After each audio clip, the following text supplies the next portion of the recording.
Good morning. Good to be with you on this Tuesday morning. It is August 11th. I don't know about this family of Abraham. They're kind of messed up. I don't know. Just looking at what they do, it's like, but they're all of us, right? I mean, we're all kind of messed up. We'll get into that today. Hey, it's good to be with you this morning. Had a great day yesterday. It was beautiful yesterday. I think it was 74 or 75 in the morning, and then this morning it was back up to 80, so it was a little bit hot. But yesterday was just really beautiful, and well, it was beautiful this morning too, just a little bit warmer. And let's see, I had told you that if you give me some feedback, so just really quickly. Prior to this week, we were doing this live at 8 o'clock. Now we're doing it live at 7 o'clock in the morning. That's kind of like our own Arizona daylight savings time, because Arizona doesn't go into daylight savings time. But and I said, if you want to give me some feedback, you're welcome to give me some feedback. Well, I got some feedback yesterday. A lady called and said that she raised 3 boys. So yesterday we were talking about Jacob and Esau and how difficult it was to raise teenage boys, and how sometimes teenage boys, their frontal cortex doesn't fully develop. And so sometimes they do some really stupid things, like Esau selling his birthright to his brother Jacob for a bowl of stew, which is just the dumbest thing you could possibly imagine. Well, except that Esau never thought that he would ever need the birthright, even though it had a huge financial benefit to him. Anyway, so I was making the point that boys, until they're about their late 20s, their brain doesn't start fully developing until their late 20s, which is why they wrestle a lot and they go off to war a lot and all that sort of thing. Well, a lady called me yesterday and she said she raised 3 boys, and all 3 of them, the way that she kept them out of trouble was that she bought each of them a Volkswagen Bug. Do you remember the old Volkswagen Bugs? My brother had one, and they're a fun little car. And she said it took all their money, so it kept them out of trouble. And she said, and it was too small in the back to yada, so it kept them out of that too. Oh my goodness! I just laughed and laughed and laughed. That was so true. So anyway, if you want to raise boys, do they even have Volkswagen Bugs anymore? Something tells me that they started creating that car again, or maybe I saw that they're going to make it into an electric vehicle. Anyway, I don't know, but it was a very popular vehicle in the 60s and the 70s. My brother had one. It was the vehicle to have, was a Volkswagen Bug. The engine was in the back, right? And it was a friend of my best friend's brother turned one into a dune buggy, and that, put big tires on it and that sort of thing, and would take it out into the desert and play around in it. I mean, it really was kind of a fun little car. But they could consume all your wealth, and they were tiny. Anyway. Oh my goodness, I just got the biggest laugh out of that. Oh my.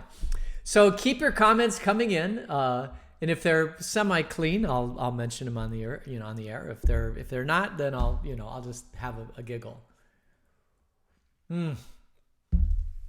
Let's see. Birthdays. We have one birthday today. It's Patricio Negrete.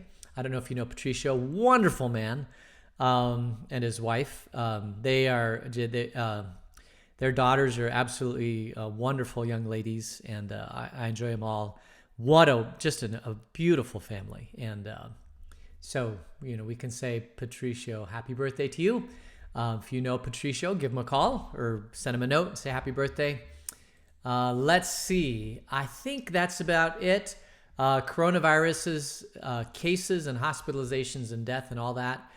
The data I'm reading is continuing to decline, which means the R0 is less than 1, which means that at some point the governor is going to release us all. Just waiting for that point. And I don't think it's going to be too long. It might actually coincide to the opening of our building, which would be nice. Let's see. I think that's all I had. I guess I wanted to say, for those of you that are joining me live this morning, and I saw that there were some live people yesterday. Thank you so much. I appreciate you're willing to change your schedule. I'm sure you get a schedule, and then all of a sudden it changes. But this 7 o'clock time, because of the school opening and me going and greeting the kids as they come to school, this is perfect for me. 7 o'clock just works. It's enough time for me to do. I walk every morning, spend time with God in silence and prayer, and then I listen to devotion, and then have a couple cups of coffee, and I like to have a little bit of time to prepare for this in the morning, and so 7 o'clock just works great. And so I know it was a shift for a lot of you, and for some of you it's not any big deal at all because you're watching it later. But for those of you that are making the shift, I just want to let you know I really, really appreciate it. And for those of you that missed the 8 o'clock time frame, it looks like this broadcast is available at 8 o'clock. So you're welcome to listen to it at 8. And if you want to add some comments whenever you're listening to it throughout the day, please do. And if you want to call me and give me a laugh, that's great too. All right. So we are in Genesis. I wanted to just look at this story about Jacob and Esau in Genesis one more time, because really it was such a stupid thing for Esau to do, to basically sell his birthright. He's the firstborn son. Everything should go to him. But I don't think he's all that smart. I mean, I don't want to say that everybody has different intelligence centers, okay? Some people's intelligence center is more emotional. They can read people. They can read the situation. They have a lot of empathy, and they're very emotionally in touch with other people. Some people's intelligence center is their mind, right? They love to think about problems, solve problems. I call it going down the rabbit holes where you say, okay, if I do this, I do this, I do this. They're the chess players. They're the people that just like to really, really overthink things to the point of absurdity. Like what I am, I overthink things. I think how many permutations of the future can I develop, and can I have a contingency plan for each one of them? That's kind of how I navigate life. That's the one. And there's other people that navigate life just through brute force. They go and they get what they want because they are more powerful. They exhibit power. They use their bodies, as much as they can. They're the ones that love to do manual labor, I guess you could say, and enjoy it, and it's the greatest thing for them. They're the people that like to get things done. We all have different emotional centers. And so when I say that Esau was dumb, he really wasn't, because he was obviously a skilled hunter. He was obviously well liked by the community. His father, for crying out loud, is Abraham, or is Isaac, who is a very, very wealthy man. The tribe. Abraham is his grandfather. Isaac is his father. A lot of wealth. He's Gaston in the Beauty and the Beast story. He walks into the bar and everybody wants to buy him a drink. That's who he is. And so, but sometimes when you live in that world, you don't necessarily think of the consequences of doing things, of what, could happen in the future. It's been my opinion that those types of people, they just act first and they do, what they need to do to kind of, do that. And then, they'll deal with the consequences later. If there are any consequences, well, there's some severe consequences here for Esau. I mean, he does sell his birthright. I mean, that's a significant consequence. Let's see. All right. So, I think what I'm going to do then is I'm going to, go ahead and go into this. Well, no, there was one more thing I wanted to. So he sells his birthright. So Jacob gave, let's just look at this a little bit. So, we'll start at verse 33. But Jacob said, "Swear to me first." So he swore an oath to him, selling his birthright to Jacob. Then Jacob gave Esau some bread and some lentil stew. He ate and drank, and then he got up and left. So Esau despised his birthright. So there you have it. Esau, let's see. Where are we? Okay, so Then Jacob gave Esau some bread and some lentils too. He ate and drank and got up and left. So Esau sold his birthright.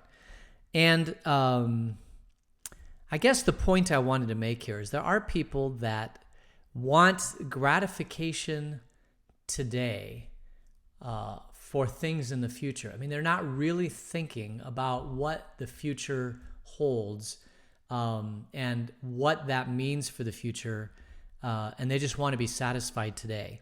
And it reminds me of Wimpy.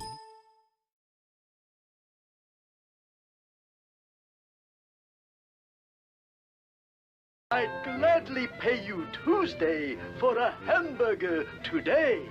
I'd gladly pay you Tuesday for a hamburger today. That's Wimpy. For those of you who may not know Wimpy, I'm sure all of you know who Wimpy is. J. Wellington Wimpy was this character in the Popeye comic strip, and that was what he was known for. I'd gladly pay you Tuesday for a hamburger today. He was the quintessential guy who just lived, in the present, never saved his money, never had any money on him, always was going into debt, always needing credit and that sort of thing. And there was a time, believe it or not, when was this? I mean, I think that this was probably right after World War I, maybe, or World War II. Well, maybe even World War I. I don't know when Popeye was popular, but it was definitely long before my time. And Popeye was a very popular comic strip, but there was a period in our time, in our history of our American culture, where you never went into debt, right? You always had cash on you. You never, said things like, I'll pay you Tuesday for a hamburger today. If you wanted a hamburger today, you had cash on you today. That's how we lived. That was part of the American ethos. And man, that just sustained us so well for so long.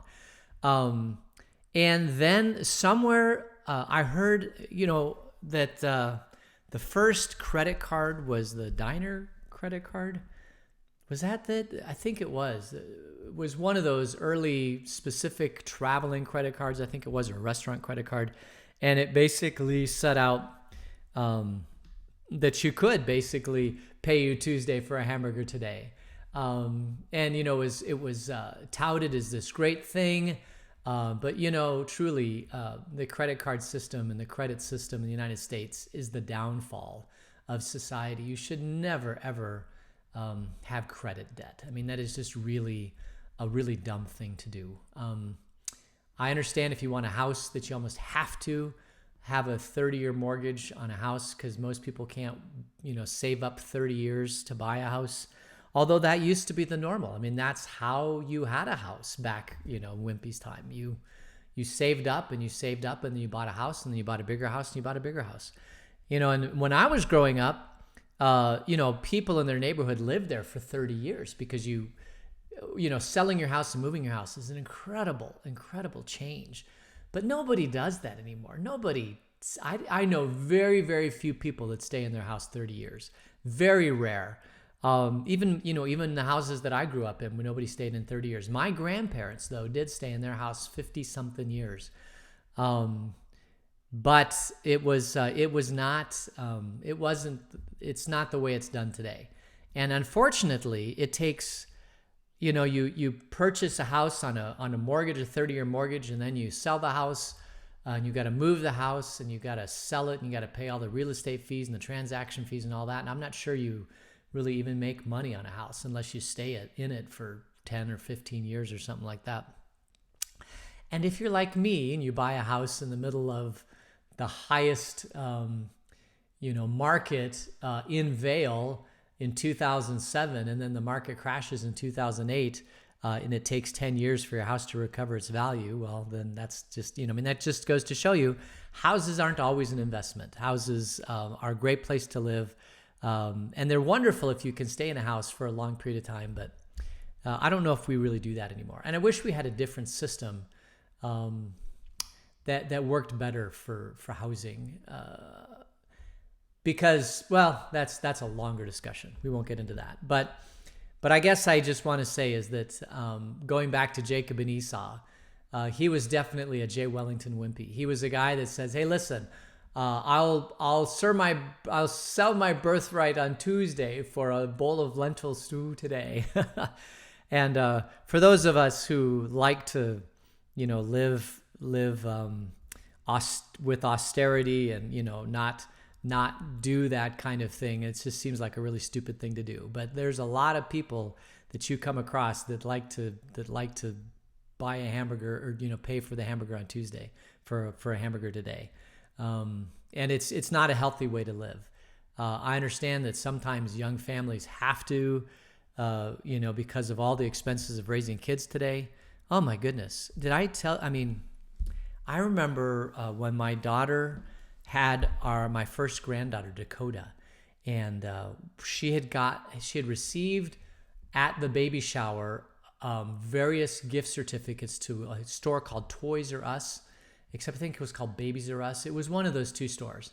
And I think when she put it all together, it was about $600 or $700, which for me is an amazing amount of money.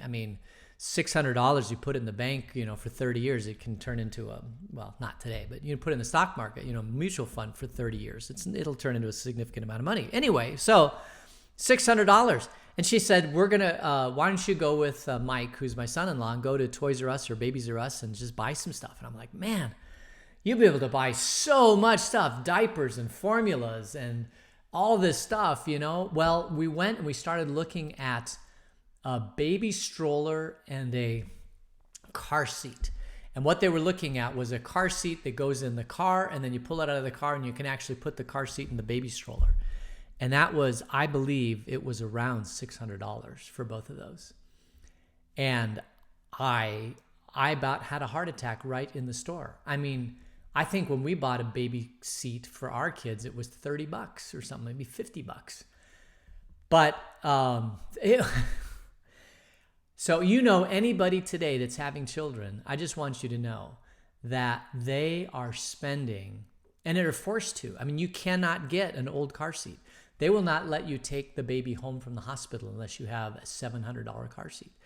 And so the amount of money that you have to spend today to be a parent in these families is just, I don't know how they do it. I really, really don't know how they do it. It is so expensive to be a young parent today. So pray for young parents, because they're the ones that, and credit cards are the way that you can do it, I guess, but it's not a great way to do it. So anyway, we're going to continue on the story because we're going to see a theme here that happens with Isaac, who's the son of Abraham. So we'll just go ahead and start reading in verse 26. So this is Isaac and Abimelech. Chapter 26, verse 1. Now there was a famine in the land besides the previous famine in Abraham's time. And Isaac went to Abimelech, king of the Philistines in Gerar. The Lord appeared to Isaac and said, "Do not go down to Egypt. Live in the land where I tell you to live." So just so you know, the last time there was a famine in the land was with Abraham, and Abraham went to Egypt because there's always food in Egypt. Why is there always food in Egypt if there's a famine in the land? And why would there be famine? Well, there's a famine in the land because of a lack of rain, right? Right now, Vale, where I live, normally the summertime has a tremendous amount of rain at the end of July and August. And we've seen maybe 2 or 3 rainstorms, and that is it. And so we are basically having a drought, I guess you could say, of rain for our normal summer monsoon. And what happens if you live in the Middle East, where you don't have all the plumbing that we do or the wells that we do, the drought basically means the food all dries up. And so people begin to starve, and it begins to be a very dangerous thing to everybody. So when that's happened before, when Abraham had the famine and the drought, he went over to Egypt. Why? Because you get the Nile River. You get that whole Nile Delta coming, up. There's this incredibly large, fertile area of land in Egypt where they can grow crops, and there's plenty of water and moisture, and the crops grow really, really well. There's plenty of agricultural things to grow. There's plenty of water for the cattle. You don't have to you don't have to water the cattle from a well. You can water it from the Nile. So whenever there'd be a famine, you would pick up everything. You would go over to the Nile River and into Egypt, and there'd be plenty of food. And, it might be uncomfortable for a year or two, but then when the famine and the drought's over, when God blesses more rain, then you can go back to where you were. And that's basically what this nomadic family had done in the last famine. But God tells Isaac, Abraham's son, he says, don't go to Egypt. The Lord appeared to Isaac and he says, do not go to Egypt. Live in the land where I tell you to live. God says, listen, this is the promised land and I've given it to you. You don't need to go to Egypt. Stay here. And it's a huge act of faith. Why is it an act of faith? Because if you don't have water, things can dry up pretty quickly, and you can die rather quickly. I mean, you need to be ahead of the game if you're smart. You need to say, listen, I'm not seeing any rain. The well water is getting low. I think I'm going to head towards Egypt. But God tells Isaac, he says, listen, don't go to Egypt. Stay here. This is the land where I tell you to live. Stay in this land for a while and I will bless you. So let's go back and continue reading. Verse 3, stay in this land for a while and I will be with you and will bless you. For to you and your descendants I will give all these lands and will confirm the oath I swore to your father Abraham. I will make your descendants as numerous as the stars in the sky and will give them all these lands. And through your offspring, all nations on earth will be blessed. Because Abraham obeyed me and did everything I required of him, keeping my commands, my decrees, and my instructions. So Isaac stayed in Gerar. So this is another act of faith for Isaac. Basically, things are beginning to dry up, and the normal thing to do would be go to the Nile Delta and be there for a while until the famine goes, and then you go back. But basically, God says, no, stay here, and I will bless you. Now, it's going to mean a lot more work. It means you might have to dig the well a little bit deeper. It means you're going to have to trust that groundwater is not going to go away, that at some point God's going to bless this area with water. You may not have all the water for all the crops and all the animals, but you'll get by, is what God is saying. And so Isaac decides, okay, I'm going to stay. But that does mean that now he's got to have conflict with wells. And if you'll remember before, his father Abraham dug a well, and there was a conflict over who owned the well. Abraham had this conflict, and he brought it to King Abimelech. And he said, listen, I dug this well, and I just want you to make sure that this is my well. And Abimelech made a treaty with him and said, okay, this is your well. And so Abraham had his well, and he was able to feed and water, crops and all that sort of thing from this well. So Isaac is going to do the same thing. He's going to stay in the land, and he's going to live off of well water. Well, let's see how that goes. We'll continue reading on. So when the men of that place asked him about his wife, he said, she is my sister, because he was afraid to say she is my wife.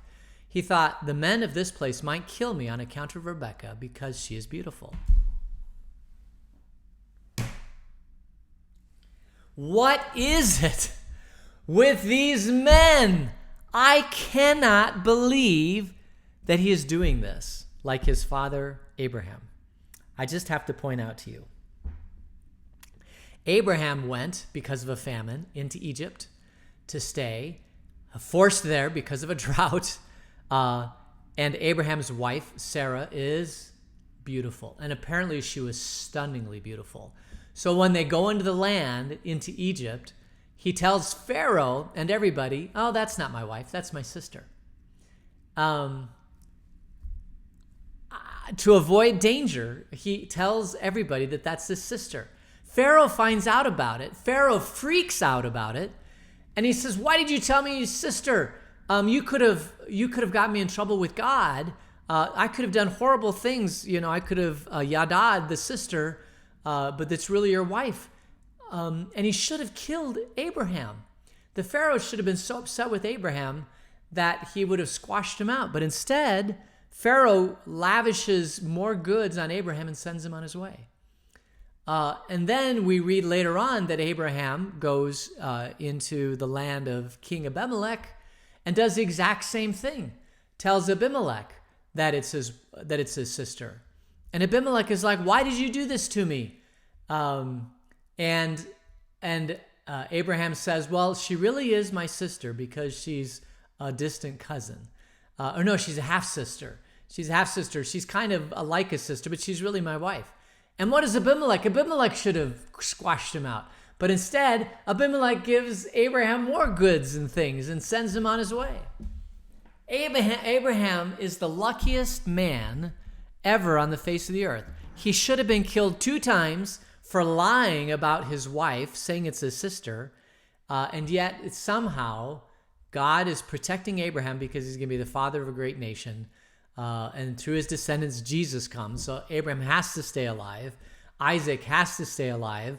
But this is a pattern of these men of Abraham and Isaac that they keep lying about their beautiful wives. First of all, kudos to them for having beautiful wives, right? I mean, a beautiful wife is a gift from God. And honestly, all young girls, in my opinion, are just absolutely beautiful, right? I mean, there's just a beauty about youth that is just, wonderful. And so, but Isaac and Rebecca must have been also very beautiful. And we saw that in the story about when she came down and met Isaac's servant, and she was very beautiful. So apparently, Isaac and Abraham surrounded by beautiful women, what a blessing.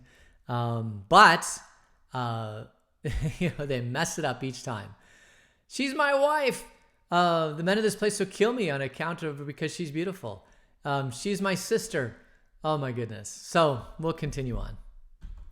When Isaac had been there a long time, Abimelech, same king, the king of the Philistines, looked down from a window and saw Isaac caressing his wife Rebekah. So Abimelech summons Isaac and said, "She's really your wife. Why did you say she is my sister?"